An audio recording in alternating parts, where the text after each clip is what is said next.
श्री स्वामी समर्थ. आपल्याच्या या व्हिडिओमध्ये आपल्या सर्वांचे मनापासून स्वागत. आम्ही आमच्या चॅनलवर आज तुमच्यासाठी श्री स्वामी समर्थ चरित्र सारामृत मधील 7वा अध्याय घेऊन आलो आहोत. या अध्यायातील संपूर्ण श्लोक व कथा हे मी घेऊन आले आहे. परंतु ते सुरू करण्या अगोदर तुम्ही जर आपल्या चॅनलवर नवीन असाल तर चॅनलला सबस्क्राइब करायला विसरू नका. चला तर मग सुरू करूया. या अध्यायातील पहिला श्लोक म्हणजे जय देव देवात्मज श्रीपाद, जय दत्तावतार, जय गुरुराज श्री स्वामी त्रिभुवनाधार. या श्लोकाचा अर्थ असा की देवदत्तांचे सुपुत्र श्रीपाद श्रीवल्लभ स्वरूप श्री स्वामी समर्थांना माझा नम्र प्रणाम असो. तुम्हीच दत्तावतार आहात. गुरुराज म्हणून तुम्ही संसारागत अडकलेल्या जीवांचे उद्धार करता. हे त्रिभुवनाधार म्हणजे त्रिकाळ व त्रिलोकांवर दयाळू असणाऱ्या श्री स्वामी तुमचं स्मरण केल्याने पापांचे क्षालन होते. या श्लोकातून लेखकाने आदरपूर्वक श्री स्वामी समर्थांचा स्मरण पूर्वक जयघोष केला आहे. जय म्हणजे केवळ अभिनंदन नव्हे तर आत्मसमर्पणाचा स्वर. देव देवात्मज म्हणताच आपोआप दत्तगुरूंचं स्मरण होतं, कारण स्वामी हेच दत्तगुरूंचे अंशावतार आहेत. या अंशाला शब्द, अनुभव व भक्तीच्या डोळ्यांनी पाहता येतं. त्याचीच सुरुवात या अध्यायात होते. या अध्यायातील दुसरा श्लोक म्हणजे श्रीपाद श्रीवल्लभ अवतार, अक्कलकोट निराकार, त लक्ष्मणानंद स्वामी, सिद्धयोगी अघट संसार. या श्लोकाचा अर्थ असा की श्री स्वामी समर्थ हेच श्रीपाद श्रीवल्लभांचे अवतार आहेत. त्यांनी अक्कलकोट या पवित्र भूमीत आपले अवतार कार्य पार पाडले. ती निराकार असूनही भक्तांसाठी साकार झाले. त्यांनी लक्ष्मणानंद स्वामी स्वरूपात सिद्धयोगाचे रहस्य जगाला उघड केले. हे अघटन घडवणारे भक्तांचे भाग्य पालटणारे योगी आहेत. या श्लोकावर आधारलेली एक कथा सापडते. ती कथा म्हणजे अक्कलकोटात येताना श्री स्वामी समर्थांनी अनेक वर्ष गहाणीतले गिरीवासी फिरस्तींचे जीवन जगले. ज्या ज्या गावात ते गेले तिथे एक नवा चमत्कार, एक नव्या भक्ताचा जन्म आणि एका नव्या अध्यायाची सुरुवात होत असे. त्यांच्या भ्रमंतीनंतर अखेरीस ते अक्कलकोट नगरीत येतात. अक्कलकोट साधारण गाव, पण नियतीने त्यांना नवसंजीवनी दिली होती. त्या काळात अक्कलकोटमध्ये अनेक व्याधी, दारिद्र्य व अंधश्रद्धा भरपूर होत्या. लोक बऱ्याचदा अघोरी उपाय करत, परंतु त्यांना योग्य दिशा नव्हती. त्याच काळात एका जंगलमय निर्जन जागी एका वटवृक्षाखाली एका महायोग्याचं आगमन झालं. त्यांच्या शरीरावरील फाटकी भगवी वस्त्रे, डोक्यावर झिरपलेले केस, चेहरा तेजस्वी पण भयमिश्र, दयात करुणा आणि तेज एकत्र. शेवटी काही बैलगाडीतून जाणारे लोक त्या वृक्षाजवळ थांबतात. त्यात एक साधा गरीब माणूस, भिवाजी पाटील, अत्यंत संकटात असतो. त्याच्या बैलाला मोठं फोड आलेलं असतं आणि तो बैल थकलेला असतो, चालत नाही. भिवाजी रडतो आणि त्या अज्ञात योग्याच्या पायाशी झुकतो. तो काही बोलत नाही, फक्त हात हलवतो आणि अचानक बैल उभा राहतो, चालायला लागतो, एकही आवाज न करता. लोक बघतात, कोण आहे, कोण हा? भिवाजी म्हणतो, हा साधा माणूस नाही, हाच माझा स्वामी. हळूहळू बातमी पसरते. वटवृक्षाखाली एक अलौकिक योगी आले आहेत. ते बोलत नाहीत, पण त्यांच्या नजरेतून अंतरात्मा ढवळून निघतो.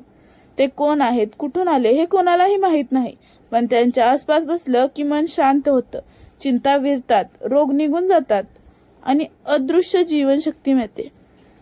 अक्कलकोट त्या वटवृक्षाभोवतीच वसतं. या अध्यायातील तिसरा श्लोक म्हणजे संपत्तीची पात्रता नाही, बुद्धी नाही तत्वमती, तरी मजवर कृपा केली, पावन केलास भ्रांती. या श्लोकाचा अर्थ असा, माझ्यात संपत्ती नाही, बुद्धीही नाही, तत्वज्ञान सांगण्याची माझी पात्रता नाही. मी एक सामान्य मोहात गुंतलेला जीव आहे. तरी सुद्धा हे स्वामी तुम्ही माझ्यावर कृपा केलीत, माझा भ्रांत मनाला पावन केलं, माझं जीवन अर्थपूर्ण केलं. यावर आधारलेली कथा म्हणजे दीनानाथाचा उदय. एक दिवसाची गोष्ट. अक्कलकोटच्या आसपास एक गरीब पण अहंकारी ब्राह्मण राहत होता, नामदेव जोशी, जो सतत म्हणतो, मी वेद जाणतो, मंत्र बोलतो, मीच योग्य आहे, स्वामींची काय गरज. परंतु त्याचा मुलगा विठोबा जन्मतःच मुका होता. अनेक ज्योतिषी, मंत्रपाठी लोकांपासून उपाय केले, पण तो बोलत नसे.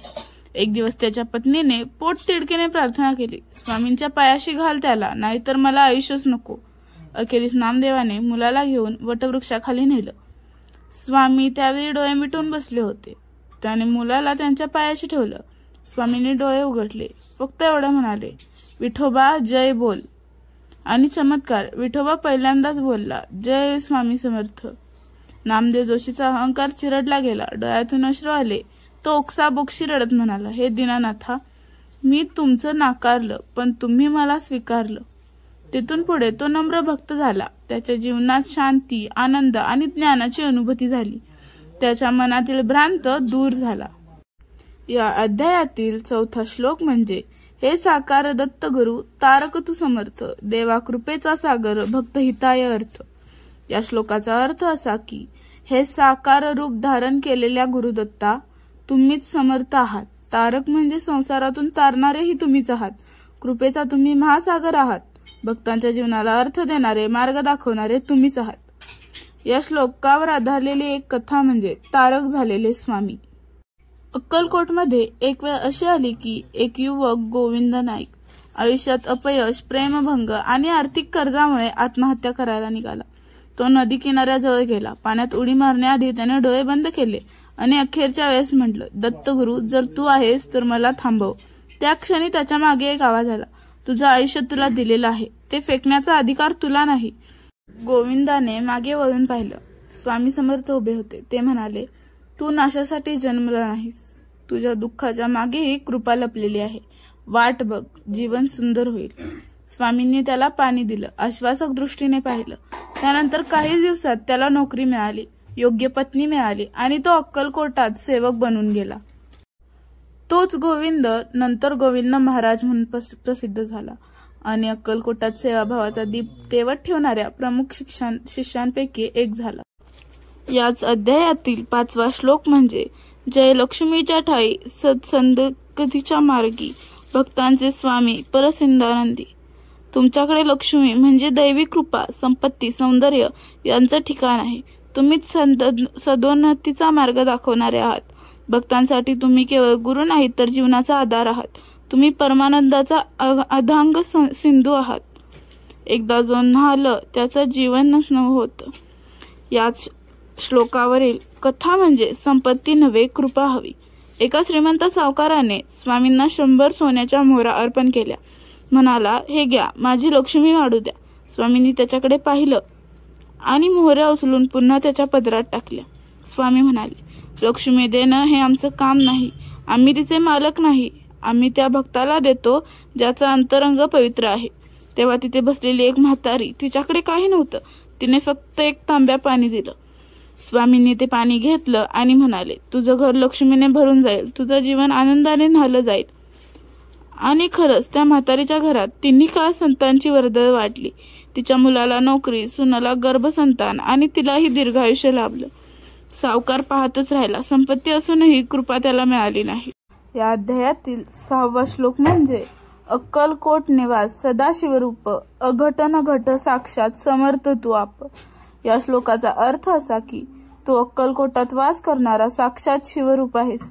अशक्य गोष्टी सहज शक्य करणारा, अघटन घडवणारा समर्थ स्वरूप देव आहेस. जेथे बुद्धी अडते तिथे तुझी कृपा चमत्कार करते. या श्लोकावरील आधारित एक कथा म्हणजे, अघटक साधक स्वामी.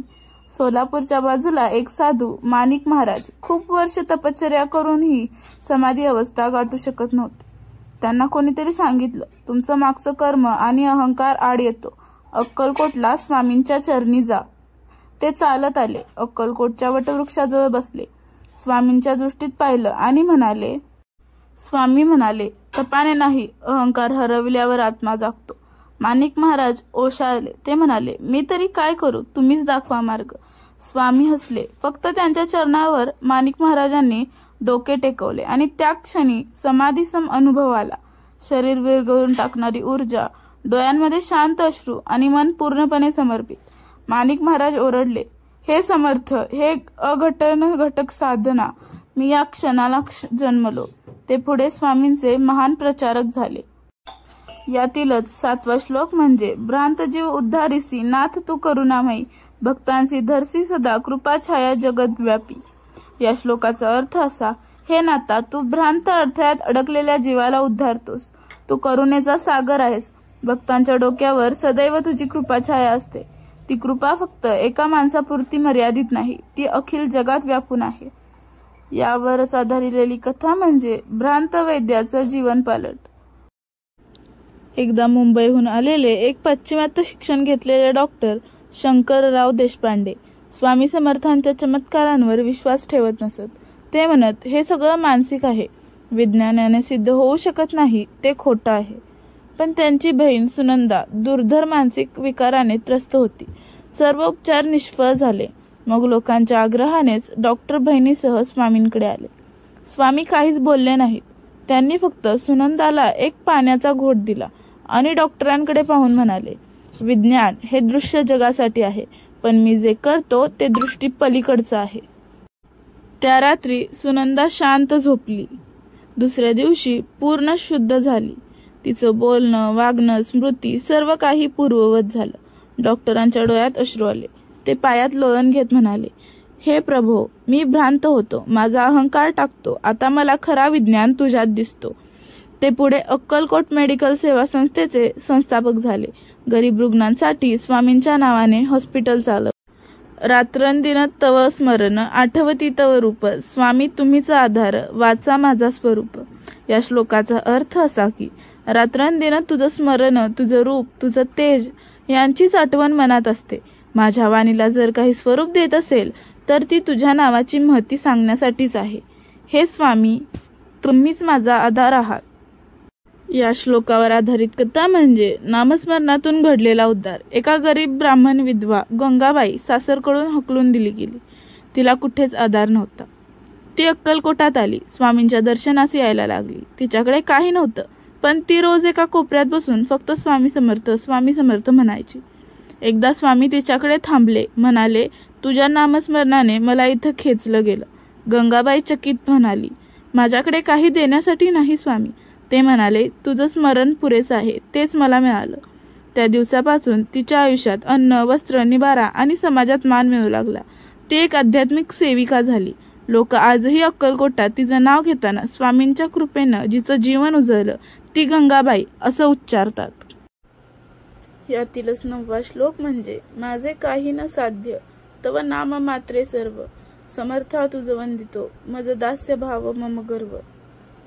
माझ्या स्वतःच्या बळावर काहीही शक्य नाही, पण तुझं नाव जरी उच्चारलं तरी सर्व साध्य होतं. हे समर्था, मी तुला वंदन करतो. मला तुझा सेवक होण्याचा गर्व आहे. हाच माझा खरा अभिमान आहे. याच श्लोकावर आधारलेली एक कथा म्हणजे एक जांभळ आणि अनंत कृपा. पंढरपूरकडून आलेला एक शेतकरी केशव पाटील खिशात फक्त 2 जांभळं घेऊन स्वामींच्या दर्शनास आला. इतर भक्त मंडळींनी दूध, सोनं, वस्त्रे, फळ आणलं होतं. त्याने घाबरत जांभळं अर्पण केली. स्वामींनी सगळं नाकारलं आणि फक्त ती 2 जांभळं घेतली. हे माझं सोनं आहे. स्वामींनी ती जांभळं घेतली आणि त्याला एक फोड दिली. हे खा. तो फोड खाल्ल्यानंतर त्याच्या अंगात जोश आला, डोळ्यात तेज आलं, विचार स्पष्ट झाले, शरीरातला थकवा गेला. स्वामी म्हणाले, तुझं प्रेम हाच खरा नैवेद्य आणि त्या प्रेमाच्या नावावर मी तुला उचललं. केशव पाटील पुढे एक योग संपन्न पण नम्र सेवक म्हणून प्रसिद्ध झाला. केशव बाबा म्हणून आजही कीर्तनात त्यांचं नाव घेतलं जातं. या अध्यायातील 10वा श्लोक म्हणजेच स्वामी समर्था कृपाळू, भक्तांसी तू प्रीती, तारक तू सदा, निजदासांसी तू मती. या श्लोकाचा अर्थ असा की हे समर्था, तू अत्यंत कृपाळू आहेस. भक्तांवर तुझी प्रीती अपार आहे. तू तारक आहेस, संसारातून तारणारा मुक्तीचा दाता आणि तुझ्या सेवकांना, दासांना तूच विचार, श्रद्धा आणि दिशा देतोस. याच श्लोकावर आधारलेली कथा म्हणजे 3 दास आणि 1 कृपा. स्वामींच्या सेवेत 3 व्यक्ती होते. एक वाचाळ, एक कर्मयोगी आणि एक मूक शांत सेवक. लोक विचार करत, स्वामी कोणाला अधिक मान देतात? एक दिवस स्वामी म्हणाले, माझ्या 3 रूपांमध्ये प्रत्येक जण आहे, पण ज्याचं मन पूर्णपणे समर्पित आहे त्याला मी माझी मती देतो. त्यानं मूक सेवकाकडे पाहिलं. तो रोज फक्त पाय धुणं, अंगण झाडणं, भक्तांना पाणी देणं इतकंच करत असे. एकदाही समोर नसायचा. ते म्हणाले, हा माझा आत्मा ओळखतो. याचं मौन हे माझं ज्ञान आहे. त्या सेवकाचं नाव आजही अक्कलकोट सेवेकऱ्यांमध्ये आदराने घेतलं जातं, दत्तू, जो कधी बोलला नाही पण स्वामींच्या कृपेनं आत्मज्ञानी झाला. यातीलच 11वा श्लोक म्हणजे माझे हे सर्वस्व पावन तव चरण, शरण तुला आलो करी उद्धार जीवन। या श्लोकाचा अर्थ असा, हे स्वामी, माझं सर्वस्व म्हणजे तुझं पावन चरण। आता मी पूर्णपणे तुझ्या चरणांशी एकरूप होतोय। मी तुला शरण आलो आहे। माझं जीवन सुद्धा तुझ्या कृपेनं शुद्ध कर, उद्धार कर। या श्लोकावर आधारलेली कथा म्हणजे शरण येणाऱ्याला उद्धार करणारे स्वामी। जळगावहून आलेले एक अवलिया हरिभाऊ झिंजुर्डे स्वामींना भेटायला आले। ते सगळं आयुष्य व्यसनात, रागात, वृद्धतेत घालवलेलं, आता वय झालं, एकटे झाले आणि अखेरीस एकदा कोणीतरी त्यांना स्वामींच्या चरणी पाठवलं। ते फाटक्या कपड्यात, विस्कटलेल्या केसात आले। कोणीतरी नाक मुरडली, पण स्वामी म्हणाले, हा आमचा आहे, तो केव्हा येईल याची मी वाट पाहत होतो। हरिभाऊ रडले। त्यांना फक्त एवढंच म्हटलं, स्वामी, आता काही उरलं नाही, हे चरणच बाकी आहेत। स्वामी म्हणाले, जेव्हा जीव स्वतःला संपवतो तेव्हा मी त्याला नवजीवन देतो। त्या दिवसापासून हरिभाऊ पूर्ण बदलले। त्यांनी अक्कलकोटमध्ये स्वच्छता, स्वयंपाक सेवा आणि गरिबांना अन्न वाटप सुरू केलं। कोणालाही सांगितलं नाही, पण स्वामी म्हणायचे, जे चरण धरतात त्यांचं जीवन मी स्वतः उचलतो। याच अध्यायातील 12वा श्लोक म्हणजे ज्ञानरूप शिवस्वरूप चैतन्यमक तव देह, स्वामी समर्था तुमच्याच पायांशी गेह। या श्लोकाचा अर्थ असा की, हे स्वामी, तू ज्ञानाचा मूळ स्रोत आहे। तुझं रूप हे साक्षात शिवस्वरूप आहे। तुझा देह चैतन्याचा झरा आहे, निर्गुण सद्गुणांचा संयम, आणि मला आता दुसरं काही नको। तुझ्याच पायांजवळ मला माझं घर हवं आहे। याच श्लोकावर आधारलेली कथा म्हणजे चैतन्यरूप स्वामींचा स्पर्श। एका चित्रकार विठ्ठल नरके यांना सदैव प्रश्न होता, देवाचं खरं रूप कसं असेल? ते अनेक चित्र काढायचे, कृष्ण, राम, दत्तगुरु, पण समाधान मिळत नसे। एकदा अक्कलकोटला आले आणि स्वामींचं दर्शन घेतलं। स्वामी म्हणाले, तुझला जे शोधायचं आहे ते माझ्या डोळ्यात आहे। विठ्ठल डोळ्यात पाहू लागला आणि त्याला जाणवलं, तो देह हा फक्त हाडा मांसाचा नसून चैतन्याचा झरा आहे, जणू विष्णू त्यातून प्रकट होत आहे। त्याने तो क्षण, ती नजर, ती शांतता एका कापडावर रंगांनी उभी केली आणि स्वामींना दाखवलं। स्वामी म्हणाले, हेच माझं चैतन्य रूप तू रंगात उतरवलंस, हे चित्र जप। त्या चित्रात इतकी ऊर्जा होती की ते पाहणाऱ्यांना समाधान लाभे। आजही ते चित्र पुण्यातील एका भक्ताच्या घरात जिवंत चित्र म्हणून पूजलं जातं। याच अध्यायातील 13वा श्लोक म्हणजे शिवधाम पावसी तव कृपेमुळे निश्चित, समर्था तू करुणा सदा राखसी भक्तचित्त। या श्लोकाचा अर्थ असा की, तुझ्या कृपेमुळेच मला शिवधाम म्हणजेच मोक्ष सहज प्राप्त होईल। तू सदा करुणेने भक्ताचे अंतःकरण जपतोस, त्यांचं रक्षण करतोस। तुझी कृपा म्हणजे शाश्वत साथ आहे। याच श्लोकावर आधारलेली कथा म्हणजे करुणेचा अंतिम क्षणातला स्पर्श। एक प्रौढ विदुर रामचंद्र गोडबोले पुण्यातील प्रसिद्ध व्यापारी मृत्यूशय्येवर होते। त्यांनी शेवटच्या क्षणी आपल्या मुलाला सांगितलं, मला फक्त एकदा अक्कलकोट स्वामींच्या वटवृक्षाजवळ न्या। मुलगा हैराण, शरीर कमजोर, प्रवास अशक्य होता। तीच रात्र अक्कलकोट वटवृक्षाखाली स्वामींचे पुजारी ध्यान करत होते आणि त्यांना एक चेहरा दिसला, रामचंद्र गोडबोलेंचा। दुसऱ्या दिवशी सकाळी त्यांचा मृत्यू झाला आणि मुलगा म्हणाला, त्यांनी रात्रीच स्वामींचं दर्शन घेतलं। चमत्कार म्हणजे काय? स्वामी त्यांच्या इच्छेनं अंतराळात प्रकट झाले आणि मृत्यूच्या क्षणी त्यांनी शिवधाम दिलं। स्वामी समर्थ नेहमी म्हणायचे, जे माझ्या नावावर शेवट घेतात त्यांना मी स्वतः न्यायला येतो। याच अध्यायातील 14वा श्लोक म्हणजे संसारात रमत नाही जीव तुझा स्मरता, निर्विकार तो होतो तू अंतर्यामी दिव्यता। या श्लोकाचा अर्थ असा की, स्वामींचं स्मरण केल्यावरती संसारात आसक्ती कमी होते, जीव समरस होतो। तू अंतर्यामी आहेस म्हणजे प्रत्येकाच्या हृदयात परमात्मा रूपाने वास करणारा तुझं स्मरण जीवाला विकारांपासून दूर नेतं। याच श्लोकावर आधारित कथा म्हणजे तुझं स्मरण आणि संसार मुक्ती।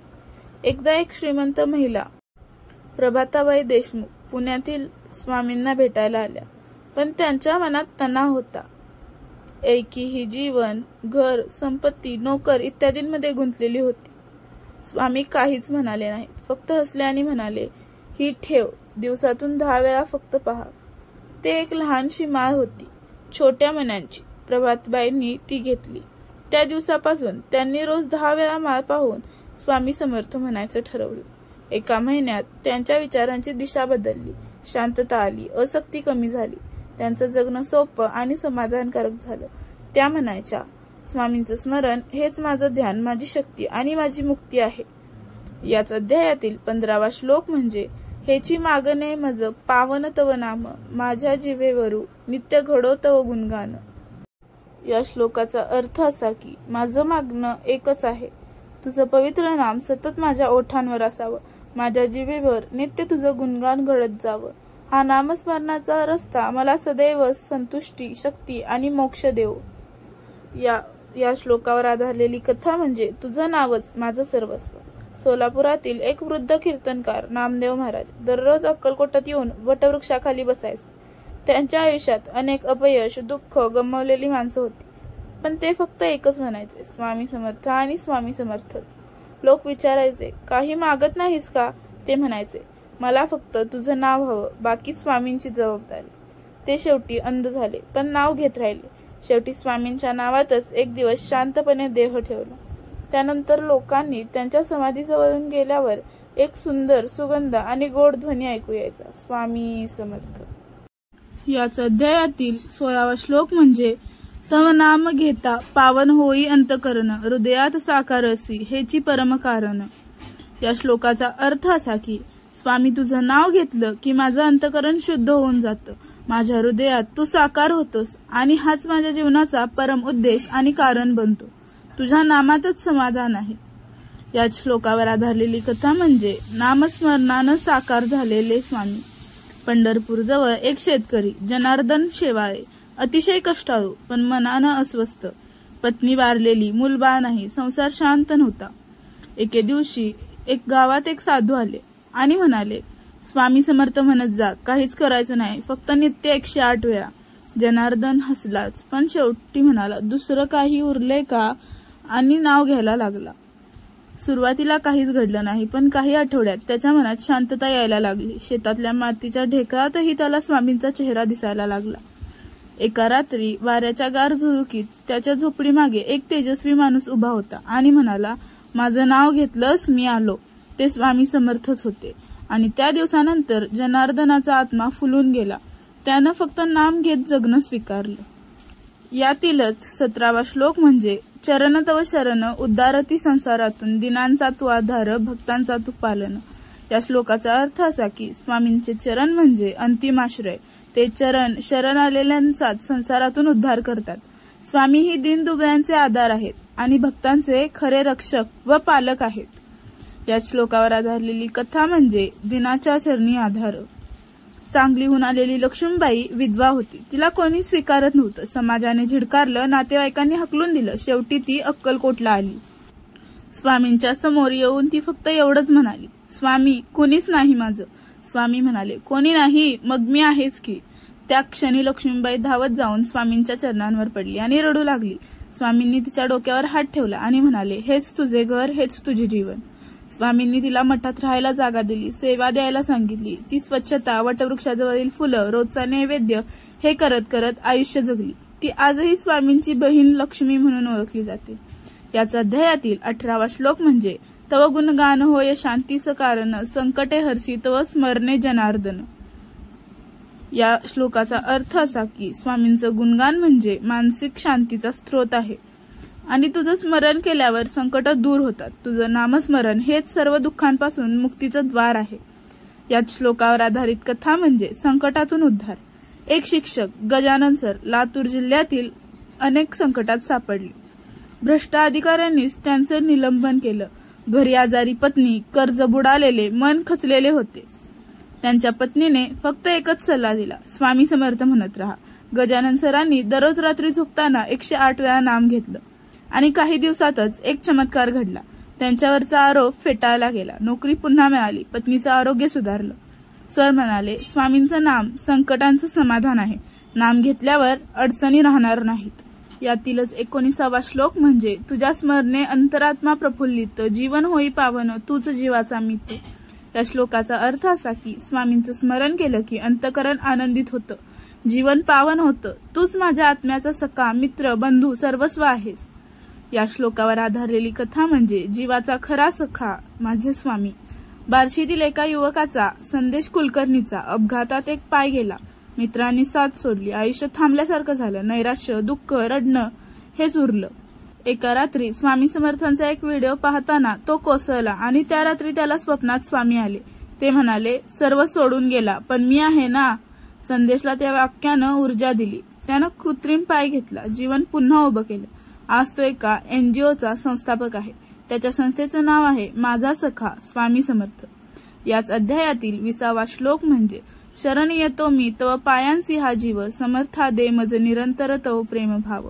या श्लोकाचा अर्थ असा की हे स्वामी, हा जीव तुझ्या पायांशी शरण येतोय. मला तुझ्या पायांवर अखंड प्रेम, भक्ती आणि समर्पण मिळव. तुझं प्रेम हेच माझं सर्वस्व असावं, हेच माझं मागणं. त्याच श्लोकावर आधारलेली कथा म्हणजे प्रेमभावानं शरणागती. नाशिकचे एक डॉक्टर रामदास देशमुख, धन, कीर्ती, प्रतिष्ठा असलेले, पण काहीतरी रिकामं वाटत होतं. त्यांनी अनेक आध्यात्मिक प्रवास केले पण समाधान शून्यच.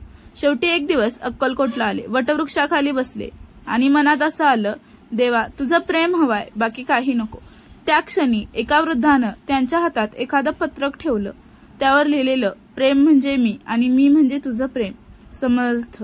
डॉक्टर देशमुख ढसाढसा रडले. त्यांनी क्लिनिक बंद केलं आणि स्वामींच्या सेवेसाठी एक मोफत औषध दवाखाना सुरू केला. त्या दवाखान्याचं नाव होतं समर्थ आरोग्य केंद्र. याच 7व्या अध्यायातील 21वा श्लोक म्हणजे वेद वेदांते उपनिषदांचे गुह्य तत्व, जाणती तव चरण समर्पित जे आत्म. या श्लोकाचा अर्थ असा की स्वामींच्या चरणामध्ये जो आत्मा पूर्णपणे समर्पित होतो त्याला वेद, वेदांत, उपनिषदातील सर्व गुह्य तत्वांचा अनुभव येतो, कारण स्वामी स्वतः परमतत्व आहेत. याच श्लोकावर आधारलेली कथा म्हणजे स्वामी म्हणजेच वेदांचा सार. कोल्हापुरातील एक पंडित श्रीनिवास जोशी वेदांत, उपनिषदे, संहिता, दर्शन, तत्वज्ञ आणि आत्मिक शांती मात्र मिळत नव्हती. तो स्वामी समर्थांबद्दल एकदा ऐकून अक्कलकोटला गेला. म्हणाले, पंडित शब्दात गुरफटलास, आता मौनात उतर. पंडित चकित झाला. त्या रात्री त्याला एक स्वप्न पडलं. एका तेजस्वी प्रकाशात वेद मंत्र विरघळले आणि फक्त स्वामी समर्थ हेच उरलं. त्या दिवशी त्यानं ग्रंथ बाजूला ठेवले आणि नामस्मरण सुरू केलं. शेवटी तो म्हणाला, शब्दांचे ज्ञान मस्तिकाला पोचतं पण स्वामींच्या चरणांनी आत्मा पवित्र होतो. याच अध्यायातील 22वा श्लोक म्हणजे जया कृपेचा केवळ लहान अंश पडला, तयाचा उद्धार झाला, जीवन सफल झाला.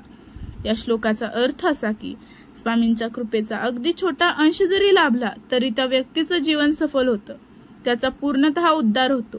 ही कृपा सर्व सामर्थ्यशाली आहे. याच श्लोकावर आधारलेली कथा म्हणजे कृपेचा एक थेंब आणि आयुष्यच बदललं. एका फाटक्या कपड्यातील बालक शिवा भीक मागत होता. अक्कलकोटातील वृक्षाजवळ स्वामींना पाहून जवळ गेला. खूप भुकेला होता. स्वामींनी एका भक्ताला इशारा केला, त्याला भाकरी दे. त्या भक्तानं अर्धी भाकरी दिली. शिवाने ती घेतली आणि स्वामींकडे पाहून म्हणाला, तू देव आहेस का? स्वामी फक्त हसले. पुढे तो मुलगा एका व्यापाराच्या घरी काम करू लागला. त्याचं शिक्षण झालं आणि तो मोठा उद्योजक झाला. पण त्याच्या ऑफिसच्या टेबलावर आजही एक फोटो आहे, स्वामी समर्थ आणि अर्धी भाकरी. तो म्हणतो, कृपेचा एक थेंब पुरेसा आहे, माझं आयुष्यच बदलून गेलं. यातीलच 23वा श्लोक म्हणजे तुझं पाहताच समाधान होई अंतरी, प्रगटिसे तू अंतर्यामी चैतन्य करी. या श्लोकाचा अर्थ असा की स्वामींचं दर्शन झालं की मनात विलक्षण समाधान निर्माण होतं. स्वामींच्या अंतर्यामात प्रकट होताना आणि आपलं चैतन्य जागृत करतात. त्यांच्या दर्शनातच जीवनाचं सार आहे. दर्शन झालं आणि अंतरप्रबोधन घडलं. एका वेळची गोष्ट. एक वृद्ध योगी गोपीनाथ बाबा अक्कलकोटला आले. त्यांनी हजारो साधू संतांची भेट घेतलेली पण समाधान मिळत नव्हतं. स्वामी समर्थ समोर येताच त्यांनी डोळे मिटले. काहीच बोलले नाहीत, फक्त पाहत बसले. काही वेळाने ते म्हणाले, 2 डोळ्यांनी मी अनंत पाहिलं आणि हृदयात सत्य अनुभवलं. त्यांनी पुढचं आयुष्य स्वामींच्या समाधीजवळ ध्यान करत घालवलं. त्यांच्या शिष्यांना ते नेहमी सांगायचे, स्वामींच्या एका नजरेत जितकं चैतन्य आहे ते 1000 तपश्चर्येत नाही. यातीलच 24वा श्लोक म्हणजे काय वर्णू तव महिमा, शब्द अपुरे ठरती, अनुभवावी कृपा सिंधू, मगच तुझी सत्ता उमजती. या श्लोकाचा अर्थ असा की स्वामींच्या महिमेचं वर्णन करणं शब्दांच्या पलीकडचं आहे. त्यांचं खऱ्या अर्थानं सामर्थ्य, सत्ता आणि प्रेम हे अनुभवातूनच कळू शकतं, शब्दातून नाही. यावर आधारलेली कथा म्हणजे अनुभवातून कळलेले स्वामी. एक तरुण संदीप लोणकर विज्ञानवादी, तो स्वामी समर्थांना एक कोरी भक्तिभावनेची मूर्ती मानायचा. एकदा तो अक्कलकोटला फक्त मिथक शोधण्यासाठी गेला, पण त्याला तिथे एक वारकरी भेटला जो म्हणाला, स्वामी अनुभवता येतात, बुद्धीत नाही.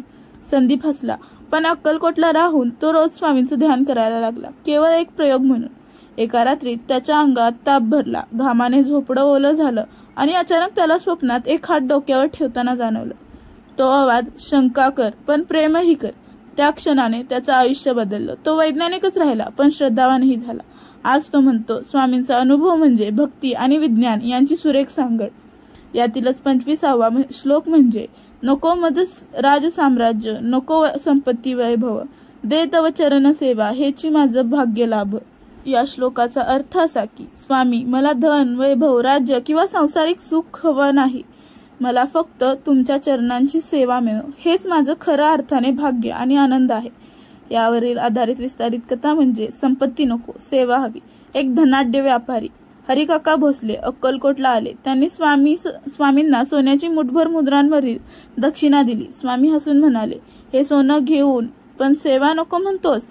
हरिकाका अचंबित. स्वामींनी त्यांना एक अंध भिकाऱ्याजवळ नेलं आणि सांगितलं, तो रोज त्याला जेवण घाल. बस. हरिकाका दररोज त्या अंध भिकाऱ्याला जेवण घालायला लागले.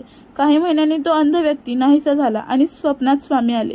मीच होतो तो, सेवा शिकलास. त्या दिवशीपासून हरिकाकांनी आपला बिझनेस मुलांवर सोपवून अक्कलकोटात अन्नदान केंद्र सुरू केलं. स्वामी चरण सेवा मंडळ हेच त्या अन्नदानाचं नाव होतं. हा या अध्यायातील प्रथम भाग होता, पण या अध्यायात अजूनही काही श्लोक व कथा आहेत, पण ते पाहण्यासाठी दुसरा भाग नक्की बघा. आणि दुसरा भाग पाहण्यासाठी आपल्या चॅनलला सबस्क्राईब करायला विसरू नका. श्री स्वामी समर्थ. स्वामी महाराजांची कृपा आपल्यावर सदैव राहो.